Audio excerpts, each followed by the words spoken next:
लेकिन इस बीच जिस तरीके से बम्बार्डिंग हो रही है, हालात हैं वो अभी कुछ लंबा युद्ध खींचने की बात कह रही हैं। चलिए हम आपको बताते हैं इस नक्शे के जरिए कि कहां कहां पर कितनी मिसाइलें गिरी हैं।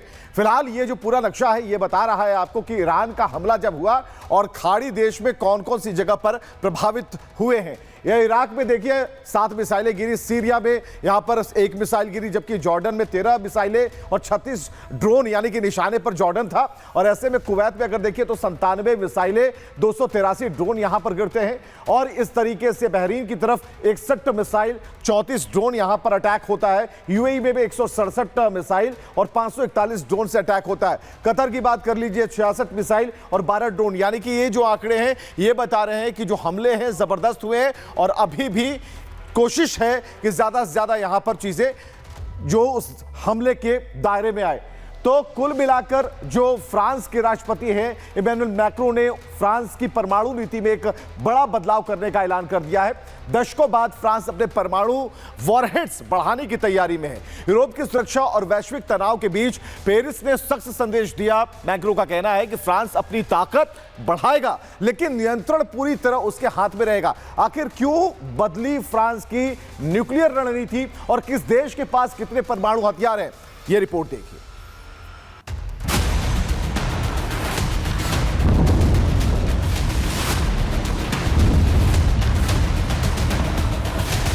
फ्रांस बनाएगा एटमी हथियार, मैक्रों का ऐलान। ईरान वॉर का असर, बजा विश्व युद्ध का बिगुल।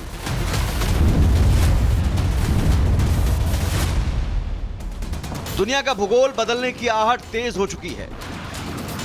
यूरोप से उठी एक घोषणा ने वैश्विक ताकत संतुलन को हिला दिया है। फ्रांस के राष्ट्रपति इमैनुअल मैक्रों ने अपने देश की परमाणु नीति में बड़े बदलाव का ऐलान कर दिया है। दशकों बाद फ्रांस अपने परमाणु वॉरहेड्स बढ़ाने की तैयारी में है।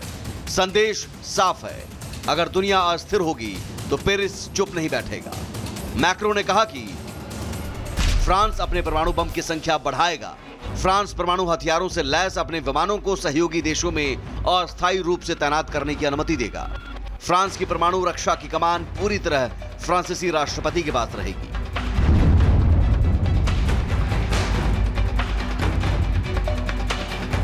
मैक्रों ने चेतावनी दी, फ्रांस की परमाणु ताकत इतनी प्रभावशाली है कि कोई भी देश चाहे कितना भी शक्तिशाली क्यों ना हो उससे उबर नहीं सकेगा। फ्रांस की न्यूक्लियर ताकत पर नजर डालें तो फ्रांस के पास लगभग 290 परमाणु वॉरहेड हैं। 4 परमाणु सशस्त्र पनडुब्बियां हैं जो अटलांटिक तट के इल लॉन्ग बेस पर तैनात हैं।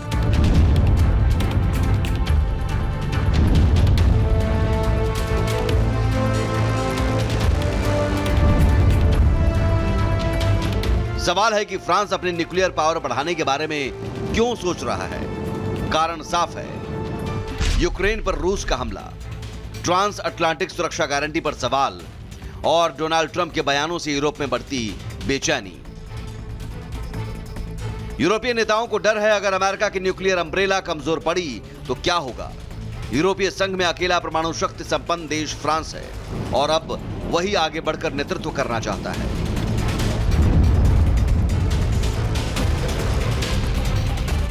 अब चलिए आपको यह भी बताते हैं कि दुनिया में किसके पास कितने एटम बम हैं।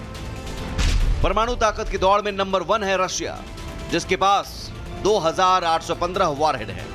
दूसरे नंबर पर अमेरिका है, जिसके पास 1928 परमाणु हथियार हैं। तीसरे नंबर पर चीन, जिसके पास 410 न्यूक्लियर वॉरहेड हैं। चौथे नंबर पर फ्रांस 290 परमाणु हथियारों के साथ बना हुआ है। इसके बाद ब्रिटेन के पास 225 वॉरहेड हैं।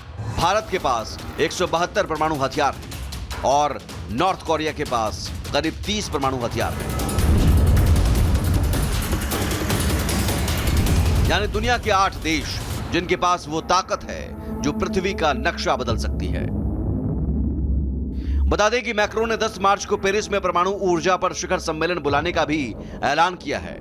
यानी सैन्य ही नहीं, नागरिक परमाणु क्षमता को भी विस्तार देने की तैयारी है। लेकिन सवाल यही है, क्या ये सुरक्षा की रणनीति है या आने वाले बड़े टकराव की तैयारी? अब नजर इस बात पर है कि क्या परमाणु शक्ति शांति बचाएगी या इतिहास का सबसे खतरनाक अध्याय लिखेगी। Bureau report, Republic Bharat.